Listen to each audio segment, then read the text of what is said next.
ঠিক আছে, শুরু করে দিয়েছি। মুজাফর দেখা নেবো নাকি? মুজাফর দেখাবো নে। বন্ধুগণ দেখতে পাচ্ছি আমাদের একটা অবস্থা,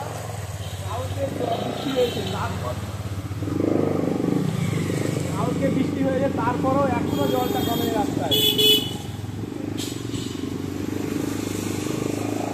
এটা হচ্ছে ক্যালকাটা মেডিকেল কলেজ হোস্টেল থেকে লিন্টন বয়েজ হোস্টেল থেকে যাওয়ার রাস্তা। তো মোটামুটি কিছু কিছু জল জায়গায় ক্লিয়ার হয়ে গেছে এবং আমাদের হোস্টেলের সামনে জলগুলো এখনো ক্লিয়ার হয়নি। দেখি আর কতদূর রাস্তায় কি আছে না আছে।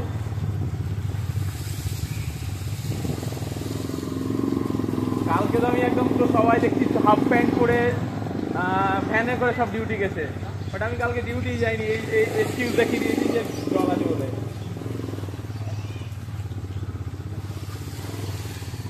কালকে এই রাস্তায় পুরো এক কোমর করে জল ছিল।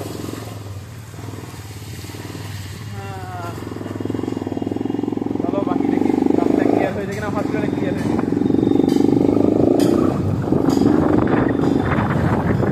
এই রাস্তা এটা সিআইডি রোড, এই রোড এখানে মোটামুটি জল নেই, চলে।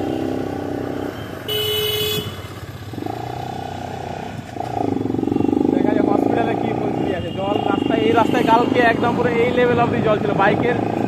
কোনো বাইক গাড়ি সব এই গাড়িগুলো পুরো ভেসে ছিল গাড়িতে। আজকের আপডেট হচ্ছে মোটামুটি কলকাতার জল শুকিয়ে গেছে পুরো। স্টেশন শিয়ালদা স্টেশনের জল মোটামুটি মেট্রো যাওয়া সব মোটামুটি বেরিয়ে গেছে। এই গাড়িগুলো পুরো ফিরে গেছে পুরো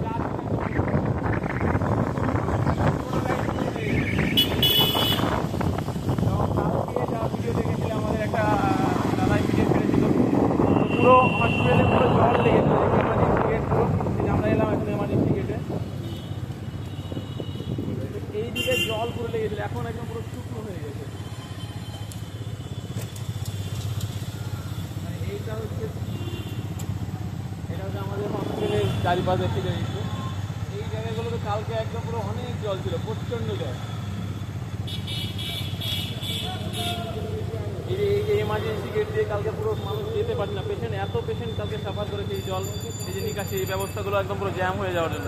নিচের ট্রেনটা দেখা, এটা দেখা, এই নিকাশিগুলো বন্ধ হয়ে যাওয়ার জন্য, এই ছোটো ছোটো ছিদ্র দিয়ে তো যেতে পারে না। কালকে যদি সেই ব্যবস্থাটা নিতে পারতো তাহলে হয়তো ক্লিয়ার হয়ে যেত। তো যাই হোক মোটামুটি অনেকটাই জল কমে গেছে হসপিটালে এবং রাস্তার জলও কমে গেছে। এরকম বৃষ্টি হয়েছে আমার 5 বছর আমি ফার্স্ট টাইম দেখলাম। এই হয়েছিল এমন নয় বৃষ্টি হয়নি, বাট এই জায়গাগুলো কালকে মানুষ যাতায়াত তো দূরের কথা, গাড়ি ঘুরতে যাচ্ছিল।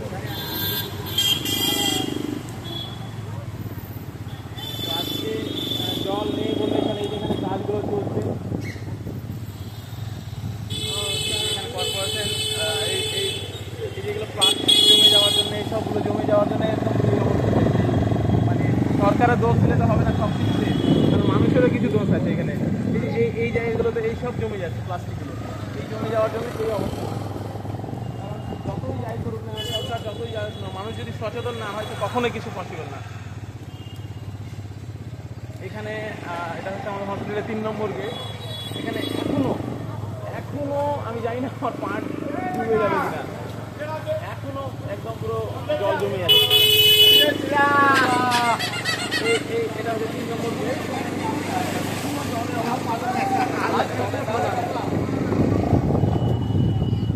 মোটামুটি হসপিটালে জল ক্লিয়ার হয়ে গেছে অলমোস্ট। পেশেন্টরা যাই হোক আসতে পারবে এবং এ করতে পারবে। দেখতে পাচ্ছি এটা আমাদের হসপিটালের বিল্ডিং এবং সামনে এমার্জেন্সি। এখন হসপিটাল পুরোটাই একদম পুরো ক্লিন হয়ে আছে, জল নেই। যাই হোক ঠিক আছে, আপডেট দিয়ে রাখলাম। পেশেন্টটা অনেক এসছে বলো। হ্যাঁ পেশেন্টটা আজকে অনেক এসছে, কালকে পেশেন্ট অনেক এসছে। এই হচ্ছে আমাদের হসপিটালে